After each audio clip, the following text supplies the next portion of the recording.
Halo semua, apa kabar? Salam sejahtera bagi kita semua dan jangan lupa jaga kesehatan ya. Pada kesempatan kali ini, kami akan mempresentasikan mengenai pernyataan standar akuntansi keuangan nomor 1, di mana kami juga membahas terkait analisis laporan keuangan dari PT Indofood CBP Sukses Makmur. Seperti kata pepatah, kalau tak kenal maka tak sayang. Perkenalkan, saya sendiri Nadia Teresatera dengan NIM 2020500207. Kemudian teman-teman saya Kezia Gabriel dengan NIM 2020500149 dan juga Afifah Nur Kamila dengan NIM 2020500280. Pertama-tama, saya akan menjelaskan mengenai laporan keuangan terkait PSAK nomor 1, di mana laporan keuangan merupakan hasil akhir dari proses akuntansi yang memberikan gambaran tentang keadaan posisi keuangan, hasil usaha, serta perubahan dalam posisi keuangan suatu perusahaan. Jadi laporan keuangan ini juga merupakan kesimpulan dari pencatatan transaksi yang dilakukan oleh suatu perusahaan, di mana laporan ini berupa media yang paling penting untuk menilai kondisi ekonomi dan prestasi manajemen. Jadi, laporan keuangan disusun berdasarkan standar akuntansi keuangan atau SAK yang telah ditetapkan oleh Ikatan Akuntansi Indonesia yaitu IAI, di mana SAK memberikan fleksibilitas bagi manajemen dalam memilih metode maupun estimasi akuntansi yang dapat digunakan. Selanjutnya, saya akan menjelaskan mengenai laporan keuangan menurut PSAK nomor 1, di mana tujuannya adalah untuk memberikan informasi mengenai posisi keuangan, kinerja keuangan, dan juga arus kas entitas yang bermanfaat bagi sebagian besar kalangan pengguna laporan keuangan, terutama perusahaan-perusahaan yang membutuhkan laporan keuangan sebagai pembuatan keputusan ekonomi, di mana laporan keuangan ini menunjukkan hasil pertanggungjawaban manajemen atas penggunaan sumber daya yang dipercayakan kepada mereka.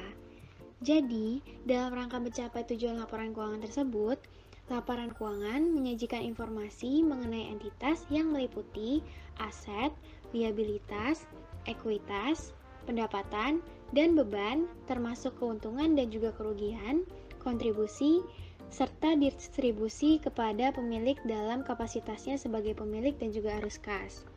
Jadi, seperti yang ada di bagian bawah tabel, aset ini terdiri dari persediaan, kas, piutang, peralatan dan juga biaya dibayar di muka.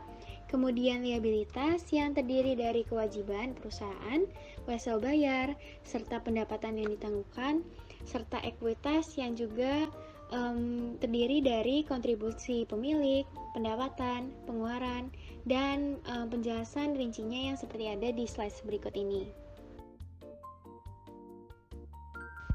Selanjutnya, masih berkaitan dengan laporan keuangan menurut PSAK 1, di mana perlu kita ketahui bahwa laporan keuangan ini mengalami banyak perubahan baik dari sisi nama laporan, isi, dan juga format penyajian, yang salah satunya mengalami perubahan, yaitu penyajian kepentingan non-pengendali dalam laporan keuangan konsolidasi, di mana kepentingan non-pengendali ini adalah pemilik selain induk di anak perusahaan yang dikendalikan oleh induk perusahaan, sehingga kepentingan non-pengendali hanya muncul dalam laporan keuangan konsolidasi, yaitu laporan keuangan yang menggabungkan antara induk dan semua anak perusahaan yang dikendalikan oleh induk perusahaan.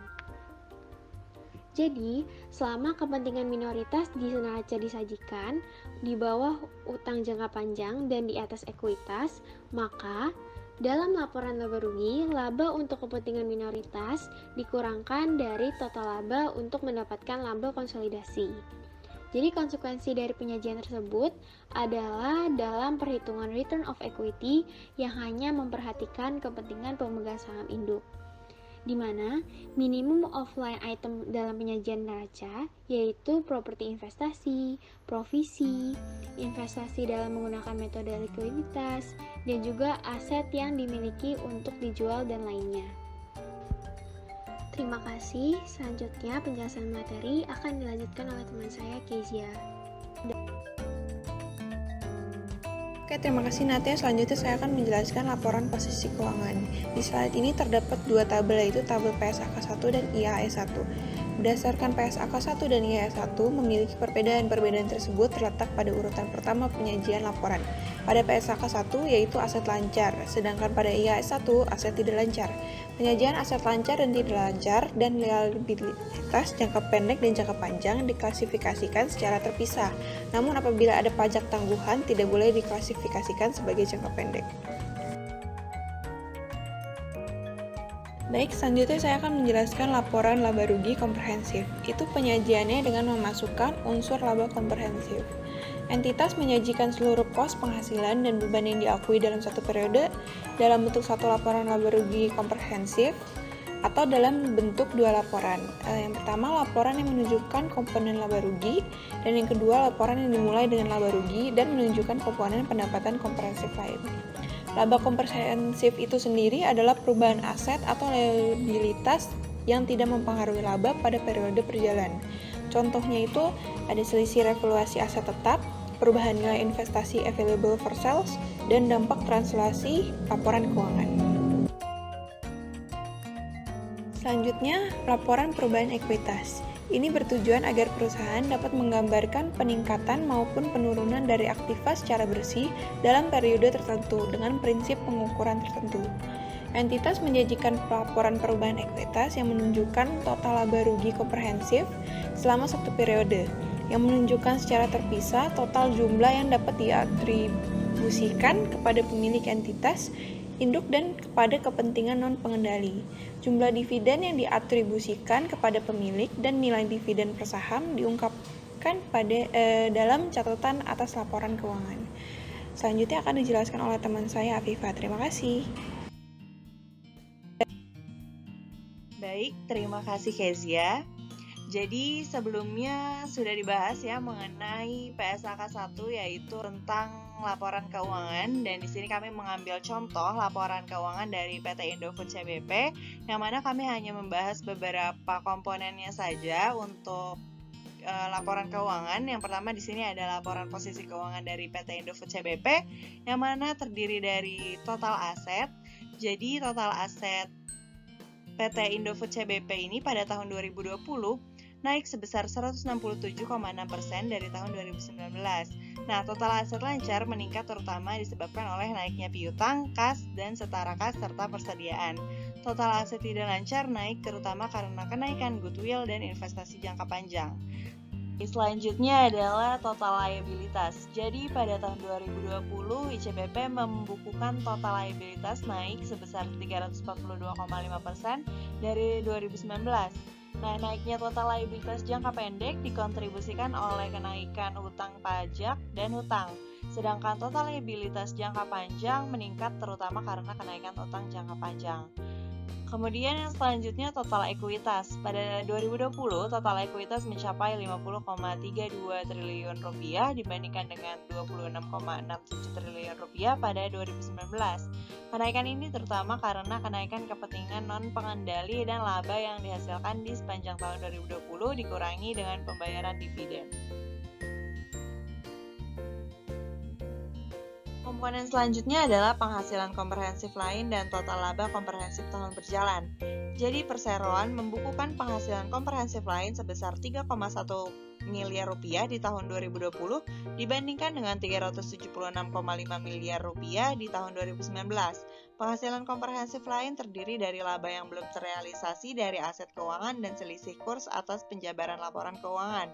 Total laba komprehensif di tahun 2020 mencapai 7,42 triliun rupiah, naik sebesar 29,4% dari 5,74 triliun rupiah di tahun sebelumnya. Berikut merupakan gambaran dari penyajian laporan keuangan oleh PT Indofood CBP pada tahun 2020.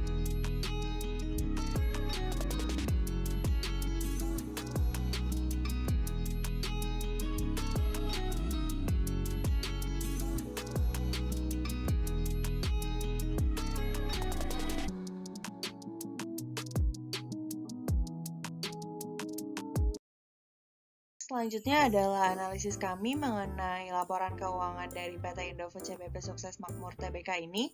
Jadi pada penyajian laporan keuangannya sudah sesuai dengan PSAK nomor 1 dari penamaan judul dan 5 komponen dasar penyajian. Kemudian kerelevanan penambahan pos-posnya juga dapat dipahami oleh para pengguna laporan keuangan. Selanjutnya kami akan menayangkan berita mengenai PT Indofood CBP Sukses Makmur. Selamat menyimak. Apa strategi dan kekuatan ICBP dalam menghadapi pandemi COVID-19? Mari kita simak tayangan berikut ini. Mengutip Bursa Efek Indonesia berdasarkan laporan keuangan perusahaan, penjualan bersih konsolidasi yang dicetak ICBP mencapai 46,64 triliun rupiah di tahun 2020. Realisasi ini naik 10% dibandingkan dengan penjualan neto pada tahun 2019 yang sebesar 42,30 triliun rupiah. Kenaikan penjualan turut mengerek beban pokok penjualan, di mana beban pokok penjualan di tahun lalu naik 5,5% menjadi 29,42 triliun rupiah.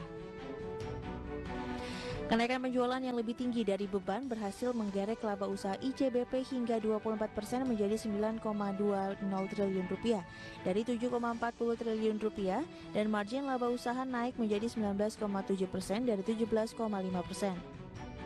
Alhasil, ICBP mencatatkan kenaikan laba tahunan berjalan yang dapat diatribusikan kepada pemilik entitas induk hingga 31% menjadi 6,59 triliun rupiah dari 5,04 triliun rupiah di tahun sebelumnya. Margin laba bersih pun meningkat menjadi 14,1% dari 11,9%.